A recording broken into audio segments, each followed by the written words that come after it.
ഹരേ കൃഷ്ണ. എല്ലാവർക്കും സ്വാഗതം. നമ്മൾ ഇന്ന് പറയുന്നത് ഏകാദശി ദിവസത്തിൽ ധാന്യം കഴിക്കാമോ എന്നാണ്.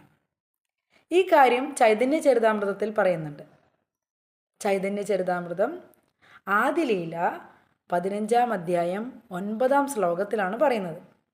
ഒരു ദിവസം ചൈതന്യ മഹാപ്രഭു തൻ്റെ അമ്മയുടെ പാദത്തിൽ നമസ്കരിച്ചുകൊണ്ട് പറയും, അമ്മേ, അമ്മ ഇനി മുതൽ ഏകാദശി ദിവസം ധാന്യങ്ങൾ കഴിക്കരുത് എന്ന്. അമ്മ അത് സമ്മതിക്കുകയും ചെയ്തു. ഇത് പറയുന്നത് ചൈതന്യ മഹാപ്രഭു 4-5 വയസ്സുള്ളപ്പോഴാണ്. അദ്ദേഹം ആ പ്രായത്തിൽ തന്നെ ഏകാദശി വ്രതം നന്നായി അനുഷ്ഠിച്ചിരുന്നു. കൂടാതെ ജീവഗോസ്വാമിയുടെ ഭക്തി സന്ദർഭ എന്ന പുസ്തകത്തിൽ പറയുന്നുണ്ട്, ഏകാദശി ദിവസം ധാന്യം കഴിക്കുന്നവർ അവരുടെ മാതാവിൻ്റെയും പിതാവിൻ്റെയും സഹോദരൻ്റെയും ആധ്യാത്മിക ഗുരുവിൻ്റെയും ഘാതകനായി തീരുമെന്നും, കൂടാതെ ഇവർ വൈകുണ്ഠത്തിലേക്ക് ഉയർത്തപ്പെട്ടാൽ പോലും അവിടെ നിന്ന് താഴേക്ക് പതിക്കുമെന്ന് സ്കന്ദപുരാണത്തിലും പറയുന്നുണ്ട്.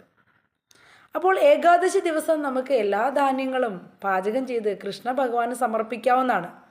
പക്ഷേ നമ്മൾ കൃഷ്ണ ഭക്തർ, വൈഷ്ണവർ ഏകാദശി ദിവസം ആ ഭഗവാന് സമർപ്പിച്ച ധാന്യമാണെങ്കിൽ പോലും അതിൽ സ്പർശിക്കരുത് എന്നാണ് പറയുന്നത്. ഹരേ കൃഷ്ണ. രാധേ രാധേ.